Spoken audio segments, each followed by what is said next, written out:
Hello बच्चों, welcome back to my new channel. And बच्चों, आज हम अपने विज्ञान के 824 अन्य कोड को करने वाले हैं जो यूपी के बस्ती ज़िले में हुआ है और 3 घंटा 15 मिनट इसका समय था। पूर्णांक 70 का था। चलो बच्चों, पहला क्वेश्चन देखते हैं। 10 सेंटीमीटर दूर एक उत्तल लेंस एक वस्तु के बराबर आकार का प्रतिबिंब बनाता है, तो वो वस्तु का प्रतिबिंब कहाँ बनेगा? 20 सेंटीमीटर दूरी पर बनेगा बच्चों। और दूसरा प्रश्न के लिए चलिए, एक अवतल दर्पण के द्वारा उत्पन्न आवर्धन सदैव होता है, तो एक से अधिक या एक से कम होता है। हाँ, चलो तीसरा, एक आभासी लेंस की फोकस दूरी 20 सेंटीमीटर है, तो क्षमता इसकी होगी +5 डायोप्टर। अभिसारी लेंस बोल रहा है। जब एक प्रकाश की किरण त्रिकोणमितीय कांच के सतह पर गिरती है तो उसके अलग अलग न्यूनतम विचलन हो जाते हैं। इसकी न्यूनतम विचलन पूछ रहा है, तो बच्चों लाल होगा इसका आंसर सही वाला। और दूसरा, किसी पदार्थ के यल लंबाई और ये प्रतिच्छेद क्षेत्रफल की तार 4 ओम है, तो इसका 16 ओम हो जाएगा बच्चों, क्योंकि इसका 2 गुना होता है, तो 4 चौक 16 ओम। 16 ओम राइट आंसर होगा बच्चों। चलो छठवां प्रश्न, निम्नलिखित में से कौन सी वस्तु शक्ति को निरूपित नहीं करता है?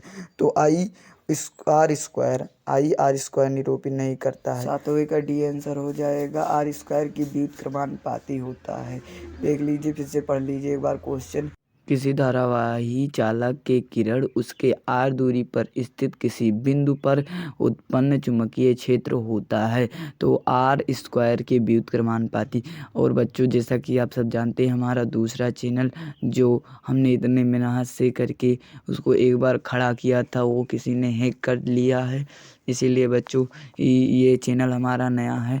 आप सब इसको लाइक एंड शेयर और सब्सक्राइब कीजिए, ताकि हम कोई भी अपना वीडियो डालें वो आपको सबसे पहले मिल जाए। चलिए बच्चों, अब दूसरा क्वेश्चन हम अपनी स्क्रीन पर रखते हैं। देखो बच्चों, इसमें H+ हाइड्रोजन पूछ रहा है, तो अम्लीय ही होगा।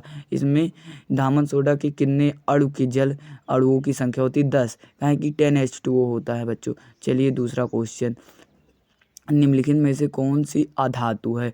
तो He है बच्चों, क्योंकि Hg पारा होता है और ये क्रोमियम होता है और सब होते हैं, यही नहीं होता है। 11 नंबर क्वेश्चन, धातुओं के लिए कौन सा सत्य नहीं है? तो धातुएं सदैव सहसंयोजी यौगिक नहीं बनाते हैं लेकिन तो सदैव नहीं बनाते हैं। चलिए दूसरा क्वेश्चन, मानव में लिंग गुणसूत्र की संख्या, ये तो बहुत आसान है, 2 जोड़ी, क्योंकि एक नर में एक मादा में। शरीर से के बाहर ऑक्सीजन को ग्रहण करने की कोशिकाओं की आवश्यकता, ये शोषण होता, पक्का राइट आंसर है यही। और चलिए अब दूसरे क्वेश्चन में हम सब बढ़ते हैं। एक बार देख लीजिए, चाहे यह ग्रहण करना तथा कोशिकाओं के अत्यंत, यही होगा एकदम कन्फर्म। मानव मस्तिष्क को सोचने के लिए अनुमस्तिष्क, इतना इजी क्वेश्चन आया था। पौधों में कौन सा एक लिंगीय पौधा है? पपीता। और फिर अगला क्वेश्चन क्या है? एक पोषी स्तर की उपलब्ध कार्बन पदार्थों की मात्रा होती है 10, अलग अलग पोषी में 10 स्तर पहुंचता है। और प्रकाश संश्लेषण से ग्लूकोज और ऑक्सीजन और जल मिलता है। चलो बच्चों देख लेते हैं, ग्लूकोज ऑक्सीजन जल इसमें है, यही सही होगा।